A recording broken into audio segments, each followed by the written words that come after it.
When Thomas puffed along his branch line, he always looked forward to something special. The sight of the river. As he rumbled over the bridge, he would see people fishing. Thomas often wanted to stay and watch, but his driver said no. What would Sir Topham Hatt say if we were late? Every time he met another engine, he would say, "I want to fish." But they all had the same answer. "Engines don't go fishing." Silly stick in the muds, thought Thomas. One day he stopped as usual to take in water at the station by the river. "Out of order." "Bother," said Thomas, "I'm thirsty." "Never mind," said his driver, "we'll get some water from the river."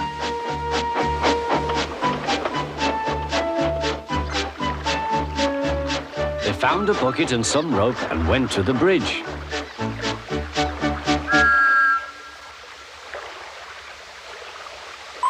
Then the driver let the bucket down to the water. The bucket was old and had 5 holes. So they had to fill it, pull it up and empty it into Thomas's tank as quickly as they could, several times over.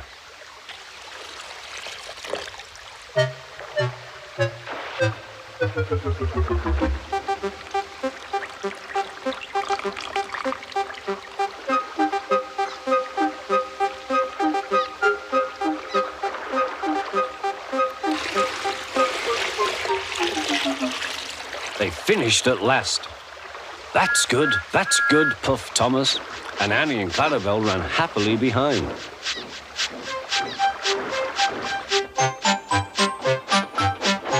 Suddenly, Thomas began to feel a pain in his boiler. Steam began to hiss from his safety valve in an alarming way. "There's too much steam," said his driver. "Oh dear," groaned Thomas, "I'm going to burst, I'm going to burst." They damped down his fire and struggled on. "I've got such a pain, I've got such a pain," Thomas hissed.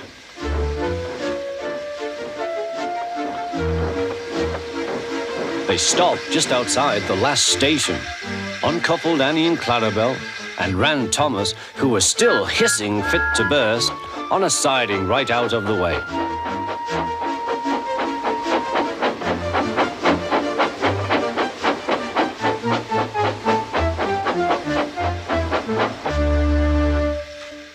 Then while the conductor telephoned for an engine inspector, the driver found notices in large letters, which he hung on Thomas in front and behind. "Danger, keep away." Soon the inspector and Sir Topham Hatt arrived. "Cheer up, Thomas," they said, "we'll soon put you right." The driver told them what had happened. "So the feed pipe is blocked," said the inspector. "I'll just look in the tanks." He climbed up and peered in. Then he came down. "Excuse me, sir, please look in the tank and tell me what you see." "Certainly, Inspector," replied Sir Topham Hatt. He clambered up, looked in, and nearly fell off in surprise. "Inspector," he whispered, "can you see fish?" "Gracious goodness me, how did the fish get there, driver?" "We must have fished them from the river with our bucket," replied Thomas's driver. "Well, Thomas, so you and your driver have been fishing, but fish don't suit you. We must get them out." They all took turns at fishing in Thomas's tank, while Sir Topham Hatt looked on and told them how to do it. When they had caught all the fish, they had a lovely picnic supper of fish and chips. That was good," said Sir Topham Hatt. "But fish don't suit you, Thomas, so you mustn't do it again." "No, sir, I won't," said Thomas sadly. "Engines don't go fishing.